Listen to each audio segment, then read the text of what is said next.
Alright, good morning everyone. So we will meet again for lecture. So as you know, sebab untuk semester 5, semester 5, I get to know that you will be in the lab from week 10 to week 13. So means from week 10 to week 13 tu, I won't have any lecture with you guys. So I only have week 8, week 9 to settle 2 chapter, mass balance dengan energy balance. Sebab tu 2 minggu ni saya kena, I will do the lecture lah to settle on mass balance, energy balance, and then masa lab time, by right lab time I cannot do any class at all. Tapi macam design ni, lecture tak apalah, lecture saya boleh settle dalam 2 minggu ni. Tapi consultation tu, we will still have to do the consultation during lab time, tapi 30 minit saja dalam masa seminggu tu. So in the week time, during the lab time, the 3 weeks, we will arrange with the group lah. For me, under me and group 1 to group 4, we will still arrange to meet one time 30 minit lah for that week to see your progress. Sebab kamu tahu kan, sebab design ni coursework. So kalau kita skip 3 minggu tu tak ada consultation, saya takut nanti kamu tak cukup masa selepas naik minggu 13 tu. So that 3 weeks we will still have a consultation. Medan Nurul Ammah, I'm not too sure. You have to check for those under Medan Nurul Ammah. You have to check with Medan Nurul Ammah macam mana dia punya arrangement. But those group under me, week 10 to week 13, we'll still have a 30 minutes consultation, but the time too depends lah what time the group members are free for us to do the consultation. Okay, so now kamu dah settle part 1 of your report. By right tonight is a submission to your to the VLE. Saya dah buka satu folder, project 1 submission. Please make sure you submit project report, attach the assessment form for the project report, your logbook. Okay, your logbook is macam saya kata lah, each week you meet with your supervisor, just a page of the report lah what you have done for the week. So compile jadi satu file lah kan, dan satu either PDF or in Microsoft Word. Okay, and then attach with the progress report assessment form. Okay, so tu 4 benda yang kamu submit dalam VLE. And then don't forget peer evaluation. Peer evaluation tu Google Form je. Kamu just you use the link that I give you, just isi je dalam Google Form tu. Tak payah pun submit. Tak payah submit. Isi Google Form tu, submit je. So you don't need additional things to do for the peer evaluation. Just fill up the Google Form. So far saya tengok yang peer evaluation baru 18 orang. So another half tak buat lagi peer evaluation tu. So please complete the peer evaluation. It will take you about 5 minutes saja pun. Kamu klik tanda je. Okay, so please make sure you settle it by today. And as I told you, I will release the marks. I will release the 50% of your project report 1 marks by next week. Sebab saya kena submit everything. So by next week, I will release the 50%. So you can already see your project 1 punya marks. Okay, so then done for project 1, kita dah ke tepi. Okay, sekarang kita kena pergi kepada project report 2. Okay, so now you have now week 8, so I have another 8 weeks, another 8 to 9 weeks to settle your project report 2. Okay, so project report tu sebenarnya taklah susah sangat, tapi dia tak susah in terms that tak banyak labor work, tapi dia banyak kerja yang pengiraan lah, a little bit of mind work, because you will start to do on the mass balance and energy balance. Okay, so if you see the assessment form, saya dah bagi. Okay, mass balance, 2 student will do on mass balance, 2 student will do on the energy balance. Kenapa dua-dua? Sebab mass balance pun ada manual dengan simulation, meaning using software.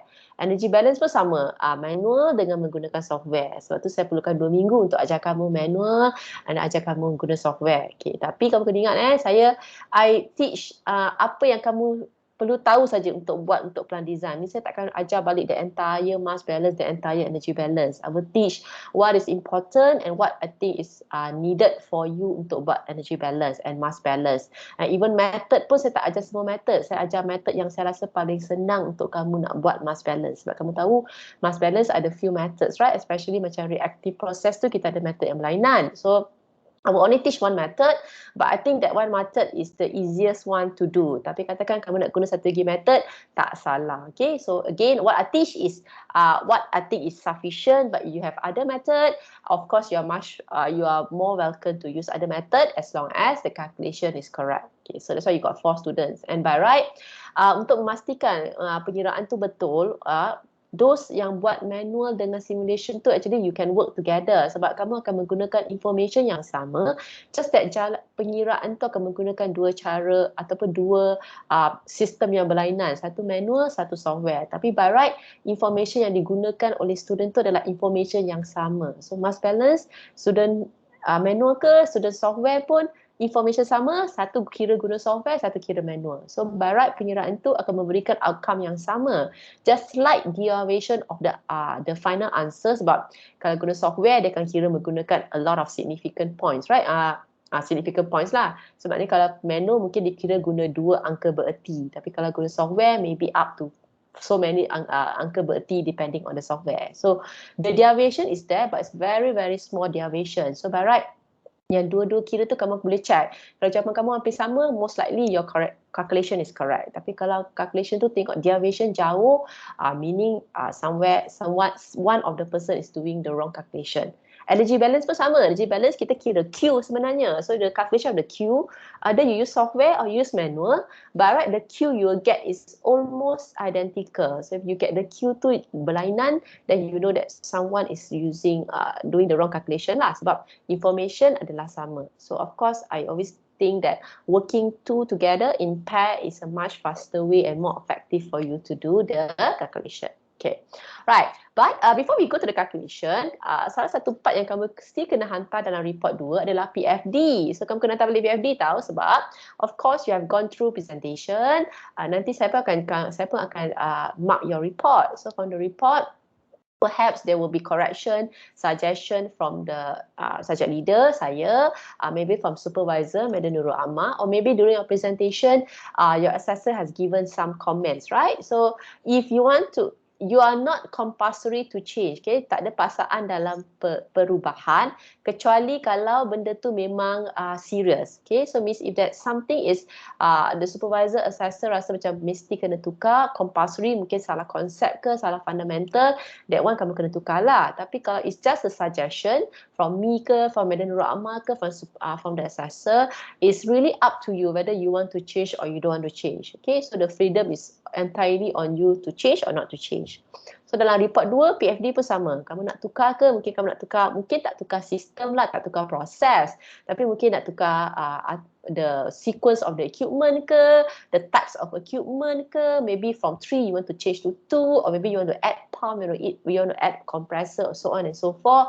You may do so in your report 2. Sebab tu dalam report 2, kena hantar balik PFD kamu sekali lagi. Okay, alright. Tapi bila kamu hantar yang report kedua, now you have to include one more thing in your PFD. Dalam report pertama, kamu tak letak part ni sebab which is what is the stream table, stream information table. Okay, dalam report satu, saya memang suruh kamu tak payah letak stream information table sebab kita belum buat mass balance dengan energy balance. Tapi dalam report tu, PFD tu, bawah PFD tu kena ada stream information table. So what is in the stream information table? So setiap stream tu, kamu ada stream number kan? Katakan kamu ada 20 streams in your PFD. So setiap stream tu, information tu dah kena ada, which is one temperature. Make sure you put the unit, Celsius ke, kalau kita guna ISI lah. Kalau kita guna SI is in Celsius, right? So make sure you write in Celsius, temperature untuk setiap stream. And then pressure. Setiap stream number tu kena ada pressure dia. Unit depends on you lah. SI unit is kilopascal kan? Kilopascal. Okay. And then now including the compound punya mass balance in terms of molar flow rate. So setiap stream tu, sebab tu kita kena buat mass balance bukan saja untuk setiap equipment tau. Setiap stream tu kita kena tahu berapa dia punya flow rate. Okay, in the form of a molar flow rate. So setiap stream tu bukan setakat total flow rate, juga flow rate untuk setiap compound dalam stream tu. Katakan dalam stream 1 ada 4 compound. So setiap compound tu punya flow rate pun kamu dah kena tahu. Sebab tu kita buat mass balance. Daripada mass balance je kita boleh tahu total flow rate untuk stream tu dan juga flow rate untuk setiap compound in that stream. So let's say stream 1 I have 4 compounds. Each compound of the flow rate in the terms of molar flow rate, you will have to already put in the stream information table. And then the total molar flow rate, okay. And then next one is the total mass flow rate. Saya tulis double. And then the next one is the total mass flow rate. Okay, nanti saya akan explain kenapa dalam pengiraan nanti saya galakkan you do the calculation in terms of molar flow rate. I will explain later. In terms of calculation, you do in terms of molar flow rate. Nanti dalam stream information table, just tambah satu row for the mass flow rate, total mass flow rate. Okay. Then last one is the enthalpy, Q. Q yang kamu kira daripada energy balance tu, you will place it under Q. So nilai Q, of course nilai Q bukan semua stream akan ada nilai Q pula. Okay, so kalau mass flow rate, or molar flow rate, yes, setiap stream akan ada molar flow rate. Tapi Q tu bukan untuk setiap stream. Nanti I will explain kenapa certain stream ada Q, certain stream tak payah tulis nilai Q. Okay, so that's on the PFD. So PFD baru, PFD yang kalau kamu ada ubah, tak ubah pun letak je PFD tu, and then please add at the bottom of the PFD the stream information table. Right? Okay. So as usual lah, the notes is on VLE. You may refer to the VLE for the information. Next, on simulation. Okay, by right, if it's a physical class, you're supposed to use HISIS. But HISIS saya dah check, dia still tak boleh access the license for HISIS in UniKL. My set is still internal license. It's not external license. Means kamu tak boleh guna license ni di luar my set, hanya boleh digunakan dalam UniKL my set laboratory. Okay, so to make it fair for everyone, I will be using Excel. Saya akan ajar kamu untuk guna Excel untuk buat simulation mass dengan energy balance. Okay, but saya tak compulsory kan mesti guna Excel. Okay, saya ajar Excel. Okay, sebab saya tahu Excel, all of you definitely can access to Excel. To ensure fairness, saya ajar Excel. But if you want to use HISIS, you're of course more than welcome to use HISIS. If you already have a knowledge and you feel more confident of using HISIS, you are very much welcome to use HISIS as well. Either way pun sama je, guna Excel ke, guna HISIS ke, manual ke, software ke, jawapan akhir tetap sama. Okay, so again, I will not make compulsory. I will teach Excel sebab for me Excel is again I say as fairness, and actually Excel for me is easier to, bukan easier lah. Kamu dah familiar dengan Excel. It's just that kita sekarang kita tambah sikit knowledge of to using the formula, nak input formula. Tapi I sure that one pun I think you have already known. So kita just integrate knowledge pasal mass balance tu, and kita adapt it in using Excel to do so. Okay, so sama. Energy balance pun sama. You have the option of Excel or HISIS. I will teach Excel, but if you want to use HISIS, you are much more than welcome. Okay, right. So done on that part, right? Now let me start on how do you start on doing mass balance. Okay, so first of all, kamu kena ingat, sekarang kalau nak buat mass balance, okay, biasa dalam when you learn in CPP, you do from front to back, right? Meaning you get information about the feed, you do calculation, dah tahu inlet, kita kira outlet. Okay, itu yang biasa kamu buat untuk CPP. But the challenge dalam plant design is that now you're doing the calculation from back to front sebab we know the production rate. Okay, we are starting from the production rate, calculate back until we get the feed rate. So you have to calculate from the, dan tahu pada yang belakang tu, sekarang saya nak guna basis tu untuk kira untuk setiap stream yang ada dalam plan design, dalam kamu punya plan. So meaning let's say dalam case ni ada 15 stream, you can see from this example we have 15 stream number, right? The calculation will start from 15, goes to 14, 13, so on until you get number 1 punya stream punya information, meaning the molar flow rate. Okay, so that's something that you have to remember. Calculation sekarang dah back calculation. Okay, so, and that back calculation is based on the assigned production rate. Okay, so remember you are given the assigned production rate, like for example, 200,000 metric ton annually, MTA. So that one is the production rate of your final product. So for example, let's say saya dapat benzene. Let's say benzene and my production rate is 200 metric ton annually. Okay, so that is the starting point of that 200 metric ton annually of my benzene. Okay, so please understand the production rate that given to you, assigned to you, is the final production rate of your final product. One thing. Okay, second thing is you have to gather as much information as possible. Okay, so kalau tak cukup information memang susah nak buat mass balance ni. Sebab tu I have to do consultation. Sebab dalam consultation I can already tell you whether information tu cukup ke tak cukup. Kalau tak cukup, saya akan beritahu apa lagi yang kamu kena cari. Sebab kalau information kita dapat tu tak cukup, memang takkan dapat selesai mass balance tu. Okay, so that's why consultation is very important, because sometimes I worry student tak pasti. Kadang-kadang penyiraan tu salah, kadang-kadang memang tak boleh solve sebab information tak cukup. That's why the consultation is important, so that I can already tell you whether information tu cukup ke tak cukup for you to calculate. If tak cukup, I will tell you what else information that you need to know. Okay, so what do you need to know? Right, so try to gather from literature, especially the mole fraction ataupun composition untuk stream ni. Okay, so of course you have to get from literature. Kalau possible, yang paling bagus is the composition of your very end stream. Stream yang last tu, kalau kamu tahu composition dia, kamu tak payah tahu nilai sebenar tak, kamu tak payah tahu nilai sebenar molar flow rate dia.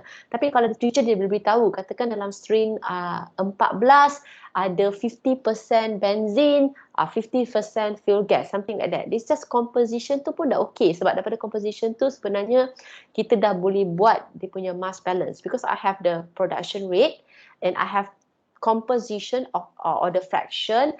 I can already do it to get to do the mass balance. Okay, so the next step for this week, okay, malam ni kamu submit report.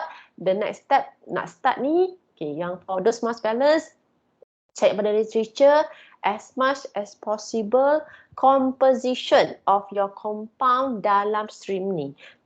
Of course tak possible untuk setiap stream, tapi at least stream yang belakang-belakang, stream yang last-last, and also kalau possible composition yang selepas keluar daripada reactor.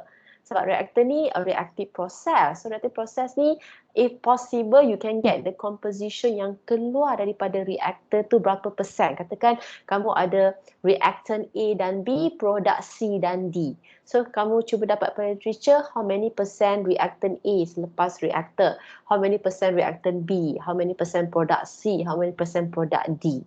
Okay, and this composition preferably dalam bentuk mole fraction ataupun mole percent. Kalau dalam bentuk mass fraction, mass percent pun boleh, tapi kena extra kerja convert kepada bentuk mole fraction. Kamu kena faham mass fraction, mole fraction ni dua benda yang berlainan. Maksudnya 50% mass tak sama dengan 50% mole, or 50 mole percent and 50 gram percent is entirely two different thing. Kalau ada mass percent, dia kena tukar balik kepada bentuk mole lah, mole percent. Okay, boleh je, just that you have additional work untuk convert daripada mass percent kepada mole percent, ataupun daripada mass fraction kepada mole fraction. Okay, so yang terbaik dapat dalam bentuk mole composition, dalam bentuk mole percent atau mole fraction. Kamu faham kan? Maksudnya kalau 50 mole percent A, 50 mole percent B, maksudnya 0.5 mole A, 0.5 mole B. Okay, so itu satu benda. Kalau selagi tak dapat information yang cukup, memang kita susah nak solve. Tapi don't worry, dapat je sebanyak mana yang kamu boleh. And then lepas tu, sometimes we may need to do certain assumptions. Sebab tu saya kata, tahu dulu apa yang kita tahu. After that, certain assumption need to be made at times to complete the mass balance calculation. 1, 2. If you have reactor, which I'm very sure all of you will have reactor, dapatkan conversion reactor. Dan conversion reactor tu mesti. Without conversion cannot do much. And conversion tu kamu kena ingat kan, kamu pernah belajar kan, conversion ni spesifik kepada reactant. Kalau katakan you have only one reactant, tak apalah, means conversion tu refers to the reactant A. But let's say you have two reactant, katakan reactant A, reactant B, make sure kamu tahu conversion tu based on reactant mana, reactant A ke reactant B. Kamu tak boleh just cakap conversion 50%. Tapi ada dua reactant, so 50% tu based on A ke based on B. So make sure you really know from literature, dapat pada mana literature lah kan. Dapat tahu conversion tu for which reactant specifically. Okay, so conversion tu kena. Kalau tak ada conversion, sometimes selectivity. Tapi selectivity pun tak membantu sangat. The best is conversion. Sebab kalau saya tahu conversion, and saya tahu composition yang keluar, saya dah boleh dapat fit punya part. Okay, maybe now you cannot see clearly, tapi based on my experience lah. Dapat conversion, tahu composition keluar pada reactor tu kan, 50% of your problem solved already. So kalau tak ada information tu yang selalu buatkan student sangkut nak kira. So dia tak susah, tapi most of the time student stuck sebab information tak cukup sebenarnya. Okay, so that part that you need to help, you need to find first. Okay. Don't worry, kalau macam group lain, anda Bina Nurul Amaq, if let's say you need additional help, sebab I teach CPP for many years previously, so okay lah, energy mass balance I'm quite okay. If you also need my help or you're not too sure, cukup tak cukup information, you just refer to me, I can tell you. Information cukup, maknanya kamu boleh kira. Kalau information tak cukup, saya akan beritahu kamu apa lagi yang kamu perlukan. Okay? Okay, so that's one part, right? Okay, done on information. Right, so this week, for my section, for my group, there won't be consultation sebab kita pun baru start. Those group under me, this week you are free for consultation, tapi use that time to find information. Minggu depan saya dah nak expect information lah supaya kita dah boleh suggest macam nak kira. Sebenarnya mass balance ni, kalau cukup information, sekali terang kamu dah boleh nampak. Just that dia problem biasanya bila student tak cukup information. Okay, right. So those group under me, no consultation for this week, but use the time to find information. Right, next. Now, you have the production rate, right? Okay, saya ajar kamu daripada production rate tu macam mana nak start pengiraan. Sebab tadi saya kata kita kena start daripada back calculation kan. Tapi production rate kamu dalam bentuk metric ton annually. So, first step, kamu convert daripada metric ton tu kepada molar flow rate. Okay, kenapa kena convert pada molar flow rate? Mungkin some of you ask, kenapa tak boleh guna mass flow rate? Okay, dia macam ni. Bila kita buat mass balance, kita ada reactive, non-reactive process. If reactive, for non-reactive process, mass balance of in terms of mass flow rate, molar flow rate tak apa, sama. But reactive process tu, reactor, for example reactor, furnace, combustor ataupun any equipment yang ada tindak balas, if we use conversion punya information dalam pengiraan, conversion tu based on mole or molar flow rate. Sebab tu nak senangkan kerja, everything you calculate in molar flow rate. So regardless you calculate for reactive, non-reactive, you are on the right track so that you won't get confused. Kejap nak guna mass, kejap nak guna mole. Sebab kalau reactive tu mesti mole. Non-reactive, dua-dua pun boleh. So I don't want you to be confused. Everything you calculate in terms of molar flow rate. Okay, so in terms of molar flow rate pun, kamu tahu kan kita ada unit berlainan. Okay, depends on your number. Katakan nombor kamu tu terlalu besar, right? Let's say katakan berpuluh ribu. Try to use it in terms of a kilomole or kilomole. Usually saya tengok kalau kilomole per hour nombor dia jadi tak terlalu besar lah. Kalau kamu tak dalam bentuk mole per hour, sometimes in terms of 30,000, 40,000. So susah kan nak buat pengiraan kan? But if you change in the form of kilomole, usually dalam 3, 4, dia double digit sajalah dalam bentuk kilomole. So it's easier to do the calculation. Nombor pun jadi tak terlalu besar. Okay, so the unit is up to you. In this example, I convert into the form of kilomole per hour. So kamu tahu kan, metric ton. Let's say katakan the metric ton is 500 metric ton. 1 metric ton is equivalent to 1,000 kg. Okay, 1 metric ton 1,000 kg. So if you have 500 metric ton, you multiply with 1,000 kg. Then metric ton annually, meaning kg per year. So darab 1,000 kg per year. So kamu tahu kan, for mass, convert to mole, we divide with molecular weight. So molecular weight of your final product. Let's say final product kamu benzene. What is the molecular weight of your benzene? Divide dengan molecular weight of your benzene. So then, year, kamu nak tukarkan daripada year, the time you need from year, let's say saya convert kepada hour. It's up to you. Kamu nak guna day pun boleh, minute pun boleh, second pun boleh. Tapi, like I said, kalau nombor yang kamu convert tu terlalu besar, cuba guna unit time yang berlainan. Maybe day ke, kalau guna saat kan, mesti nombor tu besar sangat. So change lah kepada hour ke, kepada minit ke, supaya nombor tu jadi not too big. Okay? Don't do your calculation in the form of 30,000-40,000. It will be very difficult for you to calculate. Nombor tu jadi terlalu besar. So manipulate unit tu, katakan guna unit, katakan second unit kamu besar sangat kan, kamu guna minit. Kalau unit dia masih besar, guna hour. Kalau still besar, guna day pun boleh. Supaya nombor dia doesn't become too big. So for example here, I converted let's say 500 metric ton. This one, let's say my compound tu molecular weight dia 50, okay? So I get about 3.03 kilomole per hour. So okay lah, 3.03 tu senang sikit lah pengiraan dia. Okay? So this slide is to show you how to convert. Okay, then nak convert time kan daripada annual, year kepada hour. it depends on your plant operational hours. Okay, so kamu tahu kan, plant tak semestinya setiap tahun dia bekerja 365 days. Not necessary every day dia kerja 24 hari, 24 jam. So you must also do assumption of your plant operational time. So for example, my case, I assume my plant operates 11 months yearly. 1 month dia shut down, maybe for maintenance. Let's say in my plant, I plan 1 bulan dia akan shut down every year for maintenance. Okay, then every month dia hanya bekerja 25 hari. Means every month my plant will shut down at least 1 day per week. Okay, complete shutdown 1 day per week.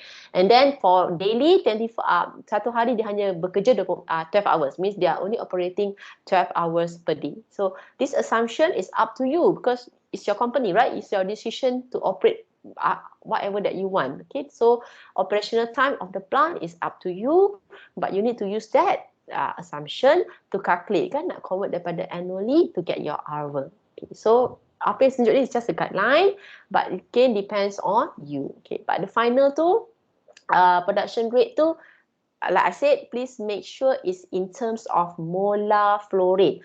Don't do in terms of mass flow rate. Kalau kamu dalam test mass flow rate, nanti kamu akan ada masalah bila sampai part reactor, kamu kena tukar mass ke mole. So might as well everything you do in molar flow rate. Nanti last part tu dalam stream information table tu baru convert kepada mass. Okay?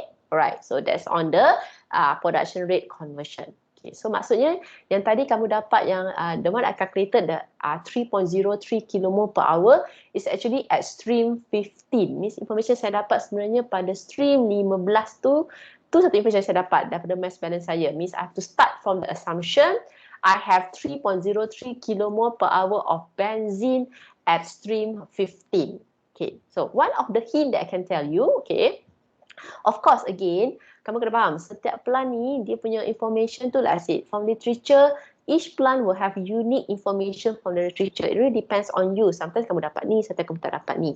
Tapi one of the hint that I can tell you, okay, satu hint yang paling senang untuk student nak tahu, okay, you have reactive, you have non-reactive, right? Means reactor, and then kamu kena tahu beza pula, reactive, non-reactive. Okay, kalau equipment tu tak ada tindak balas, is non-reactive.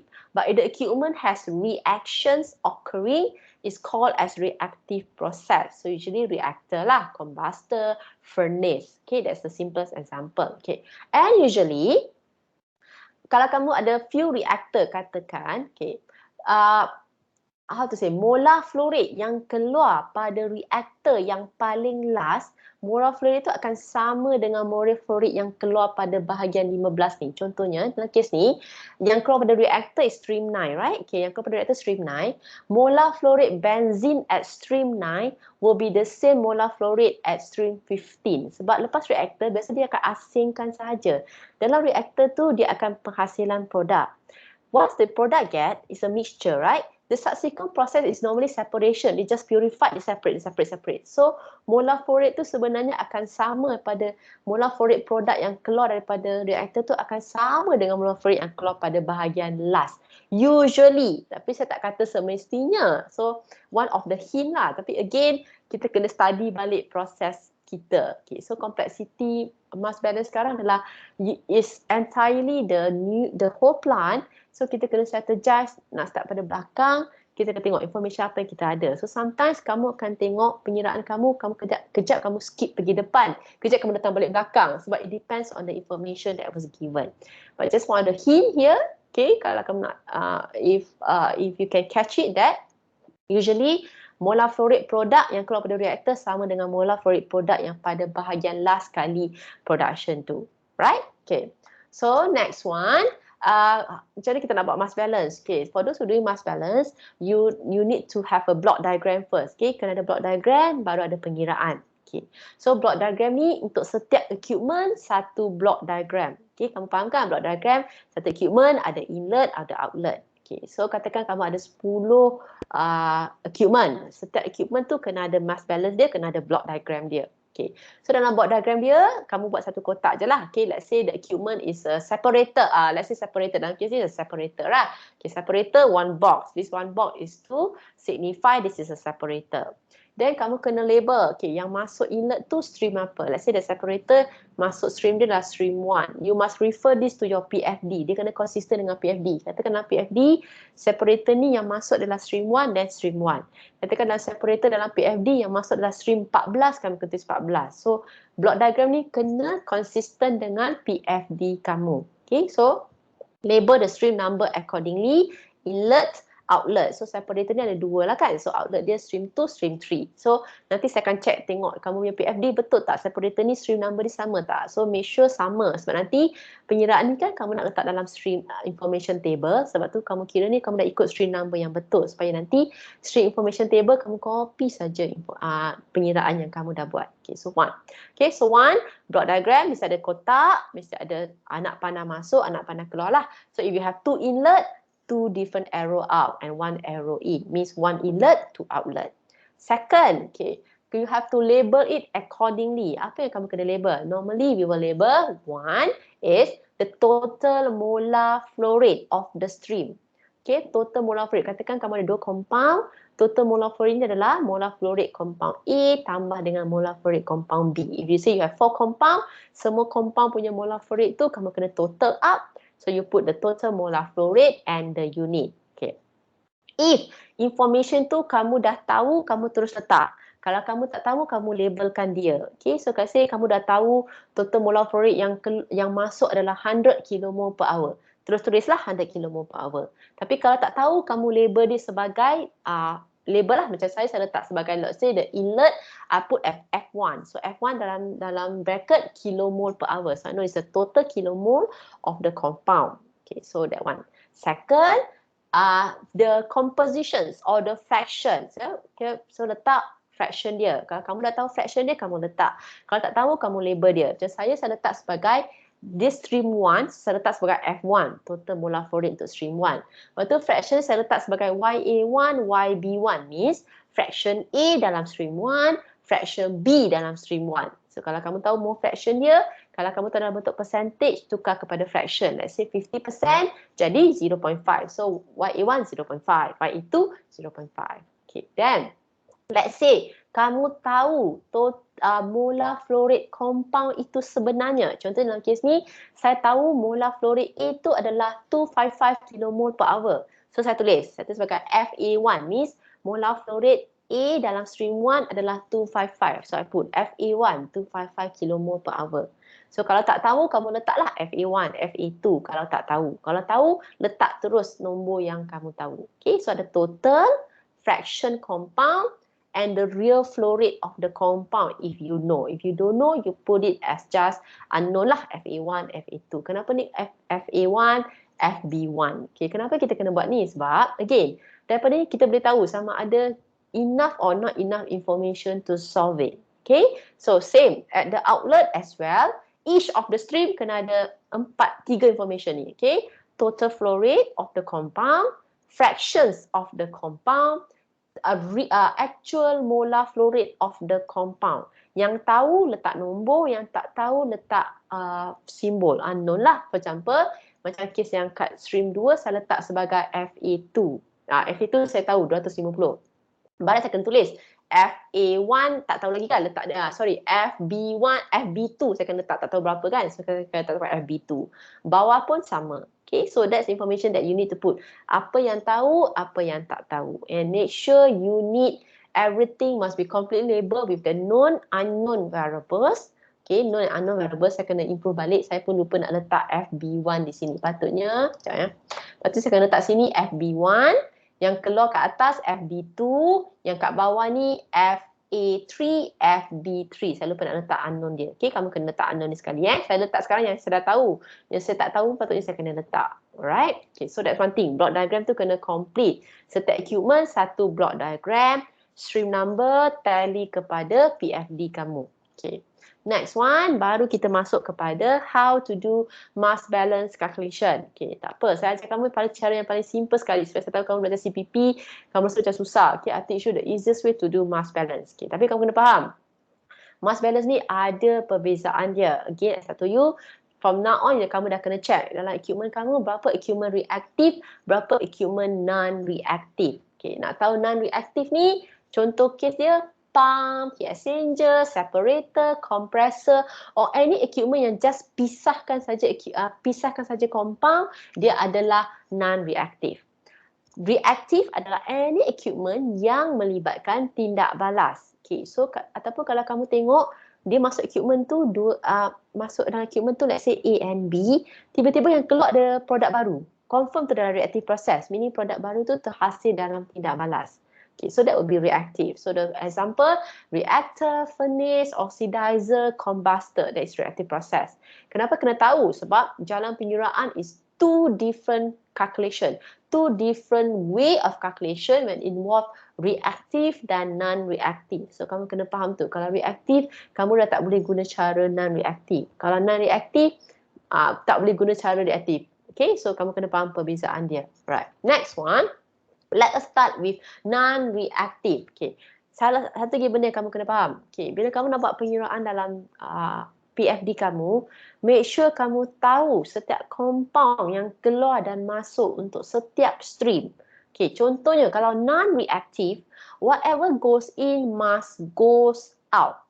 Okay. Sebab beza dia, kalau reactive, akan ada produk baru yang terbentuk. Maksudnya dia tak semestinya masuk tapi dia keluar. Itu adalah reactive process. Tapi non-reactive tak boleh. Apa yang masuk mesti keluar. Katakan kamu kata masuk A dan B, tiba-tiba saya tengok keluar ada A saja, confirm salah. Dua-dua tu mesti keluar. Ada dia keluar atas, dia keluar bawah, dia mesti keluar somewhere.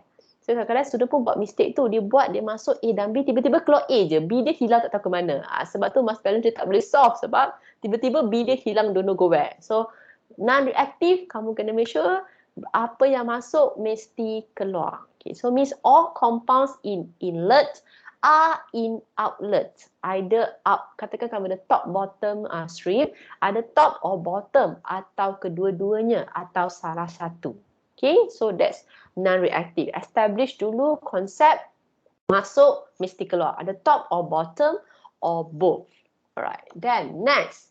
Okay, untuk non-reactive process, molar flow rate A dan molar flow rate B yang masuk akan keluar sama dengan molar flow rate A dan B yang keluar, either top, bottom or either one or both. Okay, so for non-reactive process, total in equals to total out for both mass and molar flow rate.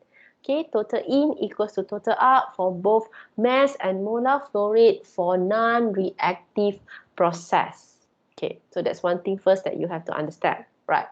Next one is reactive. Sekarang saya kena cakap reactive supaya kamu faham konsep perbezaan dia.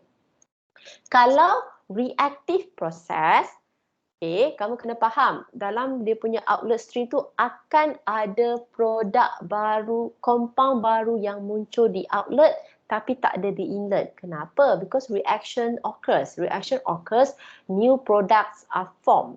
So you will see inlet tu tak ada tapi tiba outlet tu ada produk baru, compound baru. That's normal. Second, unless your conversion is 100%, which is usually takkan berlaku dalam real chemical plant. Kalau conversion bukan 100%, raw material yang masuk akan keluar juga sebab tak semua akan converted. Let's say, kalau 100% conversion, then yes, kamu punya raw material tak ada kat dalam outlet dia. Tapi usually memang tak akan dapat 100%. Meaning, kamu punya raw material tu masih juga ada di your outlet. For example, let's say my inlet was CH4 and oxygen gas. Okay. After the reaction takes place, I will still have remainder methane and oxygen yang tak bertindak balas, yang tak habis bertindak balas. And you will see I got new product, water and CO2. So part ni pun kamu kena betul-betul make sure kamu clearly letak dulu. Sebab katakan student kadang lupa dia letak yang masuk CH4O2. Yang keluar walaupun conversion bukan 100%, dia letak produk je. Tak boleh. Sebab tu nanti mass balance kamu tak settle, tak solve. Sebab kamu lupa sebenarnya ada lagi methane dan oxygen that does not unconverted methane, unconverted oxygen after the reaction. So make sure that part also you are clear. As well as, let's say in your system, you have inert. Let's say katakan, I give you example, let's say combustion if with oxygen, right? Tapi kamu guna air. I think many of the cases group yang guna air, right? Air tu ada nitrogen. So nitrogen gas tu ada inlet dan juga outlet. Although it's not involved in the reaction, it exists in the system. Both stream 1 and 2, inlet outlet stream, will have nitrogen gas as well. That part pun kamu kena ingat. Means, biasanya student yang the errors that student make in the mass balance, benda-benda kecil macam ni, dia masuk tiba-tiba tak keluar, ataupun dia tak masuk tiba-tiba ada. So you have to really understand every stream tu compound apa tu ada, and make sure you are right first on that. Kalau benda tu dah betul, most likely calculation tu betul. So again, if you have inert, let's say combustion using oxygen gas, but you use air, you have nitrogen gas tu mesti juga must be included in your mass balance. Mean in stream 1, in stream 2, in my slide, you have to include nitrogen gas as well. Okay, alright, so that's it. Next, reactive process. Okay, ni pun kamu kena faham yang selalu student confuse. Okay, kalau non-reactive, contohnya pump compressor, total in, total out for mass and mole are the same. Meaning if I put in 100 kilomole per hour in, it will equal 100 kilomole per hour out. 100 kg per hour in equals to 100 kg per hour out. But for reactive process, let me repeat, for reactive process, total in, total out akan sama untuk mass flow rate, tapi tak semestinya untuk molar flow rate. Contohnya dalam kes ni, kamu nampak F1, F2, right? Okay. Kalau it's non-reactive, F1 equal to F2, means total flow rate yang masuk akan sama dengan total flow rate yang keluar. F1 equal to F2 for non-reactive. For reactive, not necessarily F1 sama dengan F2. So dalam pengiraan kamu tak boleh letak F1 sama dengan F2. For reactive process, tak semestinya. It depends on your reaction. So you cannot put your calculation F1 sama dengan F2. Okay, non-reactive yes, reactive not necessarily. So kamu tak boleh letak assumption F1 sama dengan F2.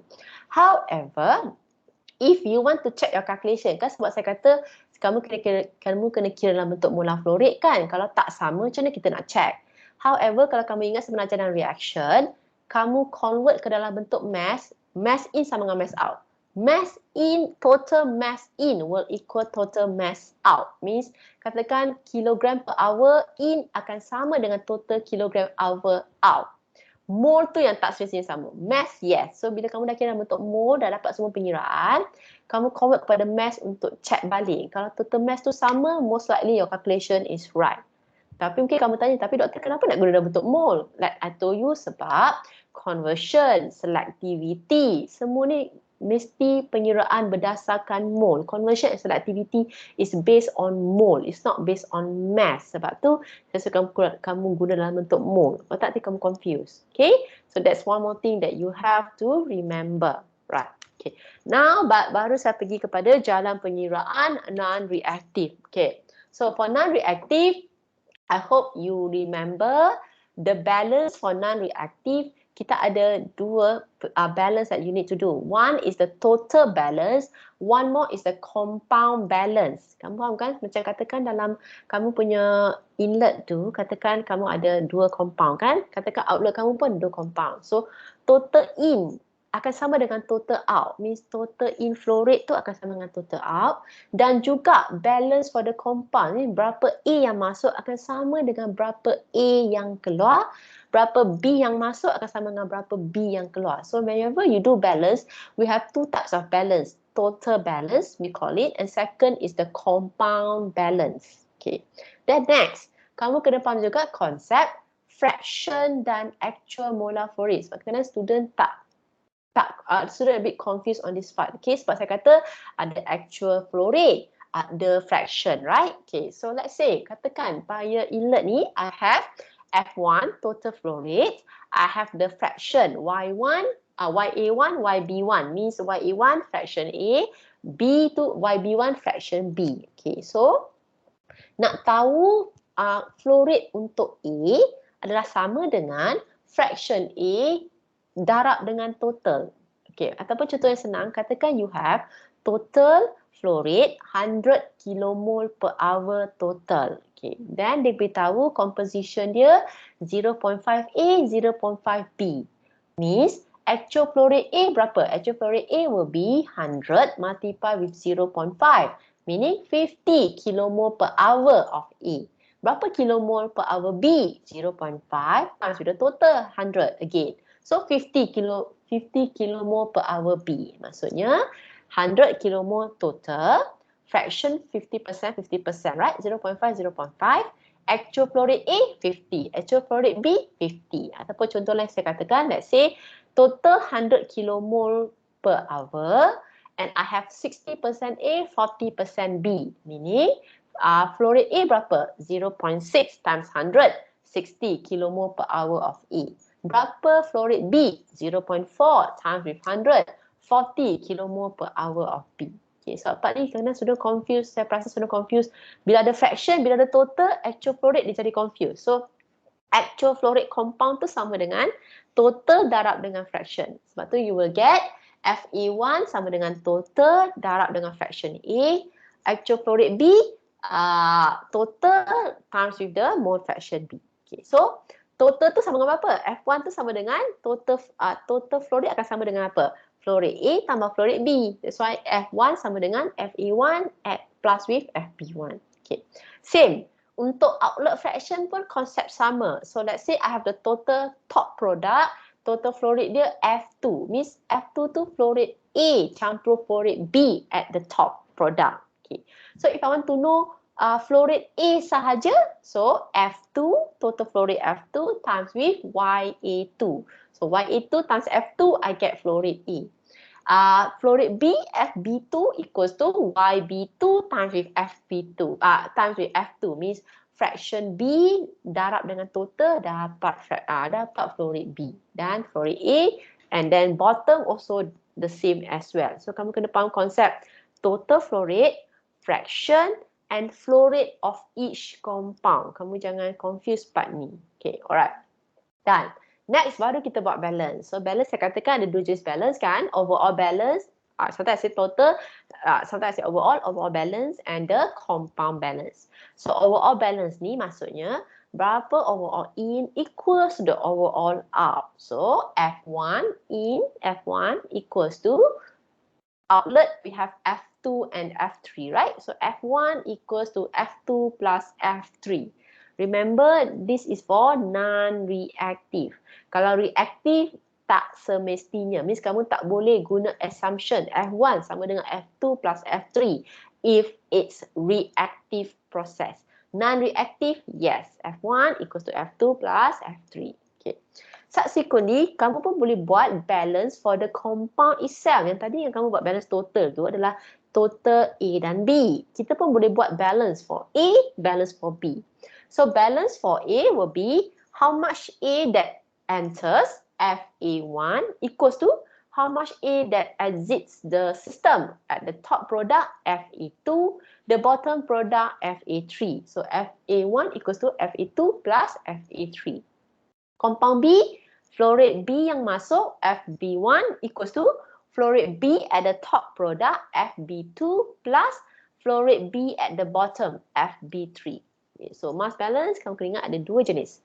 Overall and compound balance. So compound balance tu katakan kamu ada three compound, three separate equation yang kamu boleh buat untuk compound A, compound B, compound C. Let's say ada 4 compound, compound A punya balance, compound B punya balance, compound C punya balance, compound D punya balance. So berapa bilangan balance bergantung, relies on how many compounds that you have in your stream tu. And then satu lagi balance, total balance dia. Total balance ni maksudnya total semua flow rate tu akan sama, yang in will be equal to the total flow rate that goes out from the outlet stream. Kalau ada dua stream, jumlahkan kedua-dua stream itu, then you get the total out. Okay, right. So Let's say we do one example Sebab saya rasa kalau saya cakap pasal simbol ni memang student confused. CPP, mass balance sebenarnya pengiraan tu senang, tapi kalau explain dalam bentuk simbol memang akan nampak lebih susah. Okay, contohnya pengiraan ni. Okay, this example I will use, saya guna back calculation. I'll give you example where we start from back to front. But kalau saya bagi front to back, kamu tak boleh imagine sebab now you're doing back to front, right? So my example is back to front. Okay, so katakanlah example ni, okay, separation lah, okay. Tapi kan kita buat pada belakang kan. So let's say now you know the back part, the outlet punya information. So let's say top product outlet, saya tahu flow rate A adalah 250. I only know flow rate A saja, 250. I don't know flow rate B. I don't know the total flow rate. But I know the composition. So mean top product tu, saya tahu flow rate A 250. And saya tahu composition dia 99% A, 1% B. Okay, tu saya tahu information dia. Bottom product pula, okay, saya tahu flow rate A juga, which is 5. And saya tahu composition dia 2% A, 98% B. Okay, so back calculation kan. Okay. Inlet, I don't know anything, which is very normal. Nanti kalau kita buat mass balance untuk plan design macam tu lah. Kita tahu yang belakang, kita tahu yang depan. So same example I give you, I don't know anything for the inlet, I only have the information for the outlet. Okay, so they ask us to solve this, meaning kita kena tahu apa, kita kena solve entirely the diagram, which means I need to know total flow rate at stream 2, flow rate of B at stream 2, kat stream 3, total flow rate stream 3, flow rate of B at stream 3, and for the inlet semua, total, composition, flow rate A, flow rate B pun kita tak tahu. So mass balance kita kena solve setiap, like I said, every stream kena tahu total, fraction, flow rate sebenar untuk setiap compound. Okay, so apa yang tak tahu, semua dalam yang warna hitam, warna merah ialah apa yang kita tahu. Okay, so how to solve this? Okay, to solve this, saya tahu kita selalu akan start dengan sequence dia. First equation is the total balance first, overall balance. Meaning dalam case ni F1, kita akan start dengan, okay, kalau kita start dengan overall balance, kamu akan tengok F1, F2, F3 kita tak tahu. F1 equals to F2 plus F3, right? But you can see ketiga-tiganya all we don't know. So even though you come up with the overall balance pun, equation tu tak boleh solve sebab tiga-tiga pun kita tak tahu. Okay, so what we do? Let's see apa information yang kita tahu. Selalunya, kalau kita tahu actual flow rate of one compound and we know the composition, sebab tu saya suruh cari composition. Asalkan kita tahu composition and kita tahu satu flow rate, which actually is the product rate dalam plan design, kita dah boleh agak yang selainnya. Sebab tu saya minta kamu cari composition, especially yang belakang-belakang punya. Belakang-belakang composition dah tahu kan? Settle yang depan. Tapi biasa yang jadi masalah kalau composition tu yang tak tahu.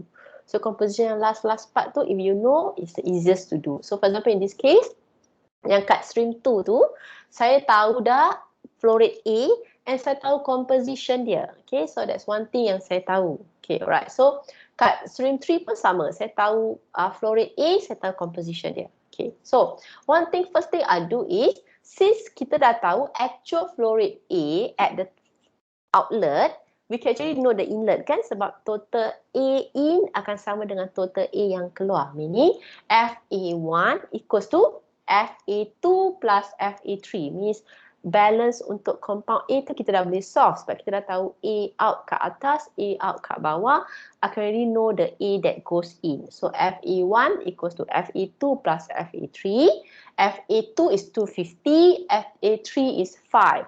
So I can already solve my FA1 as 255. So FA1 dah settle satu part. FA1 saya dah tahu flow rate A yang masuk ke dalam sistem. Okay. Then next, I will do balance, bukan balance, I will do the stream 2 based on composition and based on the flow rate. Kalau kamu faham perkadaran, kamu faham tak? Kalau katakan perkadaran dia kata 99% A, 1% B kan? Kalau 99% A itu bersamaan dengan 250, kalau 1% B dapat berapa? Kamu dah tahu kamu dah tahu berapa B punya flow rate. Or nak tahu total pun boleh. Dalam example ni saya buat total, meaning kalau saya tahu 99% tu sama dengan 250, kalau saya 100% berapa? Yang tu adalah total dia F2. Ataupun dalam cara yang lebih senang, kalau nak guna formula, FA2 total flow rate A akan sama dengan total flow rate stream 2 multiply with the fraction, right? So 250 equals to 99% of F2. So you get the F2, total flow rate untuk stream 2. Okay, so dia ada tiga cara sebenarnya untuk buat ni. First, like I told you, mass balance tak ada satu fixed way, a few way. Cara pertama saya cerita, kalau 99% sama dengan 250, 1% sama dengan berapa? That one is flow rate for B. That's one way. Second way, if 99% is 250, 100% dapat berapa? Yang tu dapat F2. Okay, ataupun boleh juga guna formula yang official, flow rate A sama dengan fraction A multiply with the total. Since I know A punya flow rate, I know the fraction, I can get the total F2. So sekarang saya dapat total F2. So stream 3 pun sama. Saya tahu actual flow rate, saya tahu composition. That's why it's very powerful to know composition. Tahu composition, tahu salah satu compound punya flow rate, dah settle dah stream 2. Okay, so for the case ni, I get F3 as well. I know stream A, at stream 3, I know flow rate A. I know fraction A. I can get already the total for the fraction, for the stream 3. So dah tahu stream 3, dah tahu stream 2, saya dah boleh buat overall balance. Overall balance means I already know yang keluar 250 dengan 252.5 daripada penginaan tadi, saya dah tahu F2 252.5, F3 250, I know my F1. F1 is 252.5 plus 250, number 4. Then I go to number 5. Since saya dah tahu composition, saya dah tahu total, saya boleh dapat FB2. Actual flow rate for B. Saya dah tahu total, saya tahu fraction, I can get the flow rate for B. Dan stream 3 pun sama. I know total, I know fraction, I can get for stream B. Tadi yang saya beritahu kamu, either way ataupun kamu dapatkan B, dapatkan total pun boleh. Like I said, a few ways. Yang cara saya tunjuk ni dapat total baru kira B. Tapi kan tadi saya kata kalau guna perkadaran, boleh terus dapat B kan? Sama je. Kalau dapat B, dapat A, dapat total. So either way, get B, get total, or get total, get B pun sama, but you will still get the same answer. And ultimately, kamu baru buat balance untuk B. Dah tahu B yang tadi dah buat A, kita buat total. Dah buat total, dah dapat B. Daripada B tu buat pula balance sekali lagi untuk dapat B yang masuk. Dah dapat B yang masuk, baru kira fraction. Okay, I understand. Bila saya explain, saya rasa memang kamu kacau bilau kan? Saya faham. Sebab mass balance ni kalau kamu perasan, dia susah je bila sebab dia ada few approach ataupun few ways that you can see this problem. Okay, so if you tak faham at this stage, I think you see the note kamu akan faham. Kalau saya explain macam ni manually, saya explain macam ni verbally, it's a bit hard for you to understand. If you understand, so much better. But if you don't, later you check my slide, kamu tengok jalan penyelesaian saya dah tunjuk dengan terang dah, tapi kamu ikut nombor penyelesaian dia. Saya letak 1, 2, 3, 4, 5 ni kamu ikut. Tengok 1, tengok 2, tengok 3, tengok 4, 5, 6, 7, then you will understand the sequence. But saya told you, tak semestinya kena ikut sequence ni. You might do your approach differently, but regardless, penyeraan dia akan sama. Okay, so then once you dah habis complete, okay, then you will get the complete block diagram with all the calculation. Then kamu letak dalam kamu punya stream table ni. Okay, sebab nanti ingat tak kan saya tadi kata awal-awal PFD tu kan kena ada stream information table. So sekarang kamu buat parts by parts, right? So kamu isi dulu apa yang kamu dah tahu.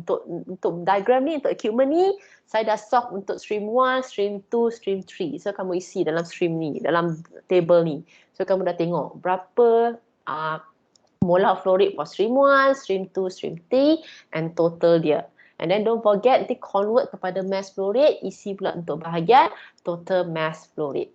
Okay, so the time is finished, but just to recap back means mass balance untuk non-reactive ni kamu kena faham konsep dia, few concept. One, balance ada overall balance, ada species balance or the compound balance. Nanti kamu kena faham konsep composition, fraction, total flow rate, fraction dan molar flow rate of each of the compound. Okay, so yang awak teach dia, this is manual. Okay, so tomorrow I will continue with reactive and I will continue with the Excel. Saya saya takut tak cukup masa sebab saya ada 2 minggu saja untuk cover mass balance, energy balance. I plan this week cover habis mass balance, but let's see tomorrow kalau sempat saya habiskan.